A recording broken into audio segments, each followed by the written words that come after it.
Mula sa Thailand, nakuna ng cellphone video ang pamamalo na isang guro sa kanyang mga estudyante. Ang gamit pa ng guro, ipatpat na balot pa raw ng electrical wire. Parusa raw ito dahil hindi nakapaglinis ng kanilang kwarto ang mga estudyante. Nagtamo ng mga pasamang estudyante ng Catholic boarding school. Nagreklamo sa pulisya ang mga magulang na mga bata. Sinibak na ang naturang guro at hindi raw siya dedepensahan ng pamunuan ng eskwelahan sa investigasyon ng pulisya. Balik po tayo dito sa Pilipinas. Pupulungin na Malacanang ang mga mamamahayag para raw linawin ang papel ng media sa mga masiselang coverage. Gaya nung pang-hostage sa boots nung nakaraang Lunes. Ngayon pa lang ay tiniyak ng palasyo na hindi sila pabor sa tinatawag na news blackout. Nakatutok si Michael Pahatin. Bukas nakatakdang makipag-usap ang palasyo sa mga miyembro ng media ukol sa naging partisipasyon ng industriya sa nakaraang hostage-taking sa Carino. Hindi raw ito bahagi ng formal na investigasyon na isinasagawa ng DOJ, kundi paglilinaw kung paano mas mapabuti ang kani-kanyang bahagi sakalit maulit ang katulad na insidente. I think if we talk to the media organizations, we can come up with some common ground. So in case something like this happens again, what can we, the government, expect from media organizations? And what can media organizations expect from the government? Minabuti ng palasyo ay kay Secretary Carandang na unahin muna ang broadcast at radio networks. Pero sasadyain daw ni Carandang ang bawat isang network at hindi sabay-sabay ang magiging dialogo. Right now, I feel it's more productive to have meetings with small groups. Like for example, if print should be separate from broadcast kasi iba naman yung guidelines nila, iba naman yung papel nila doon. So, better to just have more productive small meetings.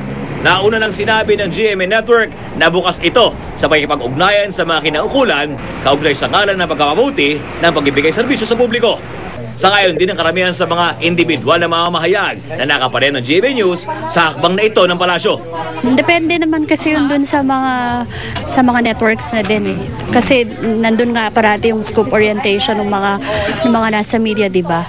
So, kung mas responsible tayo dun sa pag-report natin, hindi tayo mabablame dun sa kung ano man mga magiging result. Yung mga media organizations, alam naman nila yung fine line between, di ba, reporting and perhaps overstepping their boundaries. Alam naman nila yun eh, pero miski yung ibang networks, di ba, parang sinabi nila na parang they were waiting for word from the government on what they should do, yung expectations. Tama lang yon para maging malinaw na hindi ba yung dati, hindi kasi sinasabi ng networks wala naman daw tumawag sa kanila.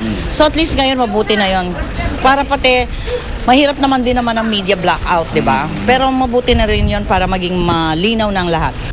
Dagdag pa ni Carandang, tulad sa saloobin ng karamihan sa mga mamahayag, di raw sang-ayon at hindi na pag-usapan ng Malacanang ang panukalang media blackout sa mga sensitibong coverage. Hindi rin daw sila pabor sa anumang dagdag na pagbabawal. Kung lahat susunod, oo. Pero kung hindi naman lahat susunod, ganun pa rin, wala magbabago. Depende kasi kung national security, kasi kagaya nung nangyari dun sa hostage taking, parang na-report personally yung na-report mo nga ng buo yun nangyari blow by blow, but did it help? Parang it was perhaps just isang buong one whole day of diba? Parang isang buong araw na sundan mo yung nangyari, pero ano ba yung na-achieve mo doon? Hindi naman siguro magkakaroon ng additional restrictions. Sana self-regulation na lang. Again, we're not trying to impose restrictions on them at this point. We want to try to reach a common ground with them. How will we all behave when something like this happens again? Michael Pahatin, nakatutok, 24 oras.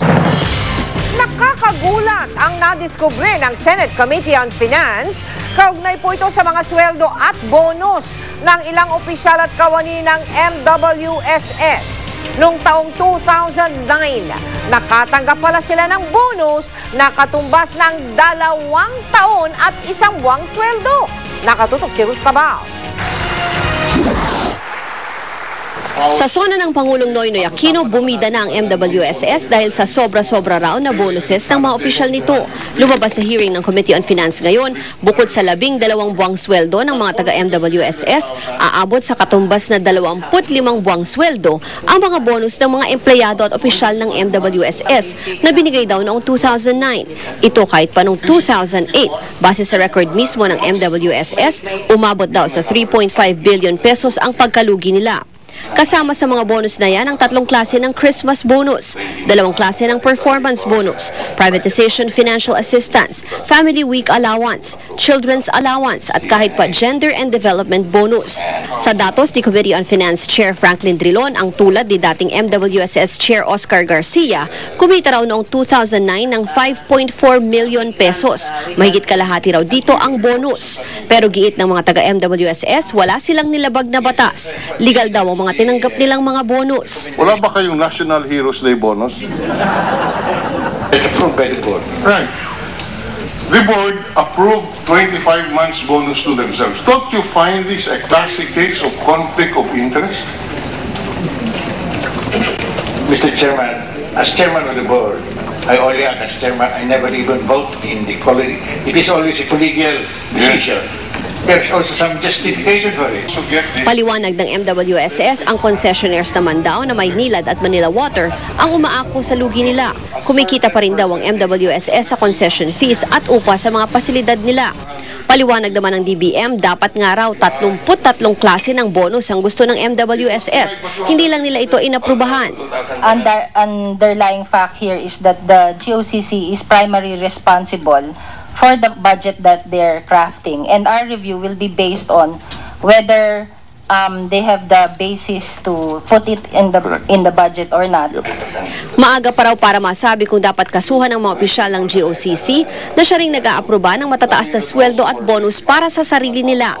But I call on the President to immediately issue an executive order which will suspend all of these payments which are really excessive and even obscene. Tutuloy pa ang hearing ng Committee on Finance sa Lunes. Ruth Cabal, Nakatutok, 24 Oras. Abangan! Lalaki sa Bahamas. Target masungkit ang bagong record sa pagtulay sa alambre. Mahigit 1 milyong libreng bakuna kontra AH1N1. Mag-expire na, pero hindi pa rin ay papamigay. At Jackie Chan, nagsuri sa mga kapwa Chinese, pero giniit niya na hindi siya galit sa mga Pinoy. Susunod na yan, dito sa 24 Oras.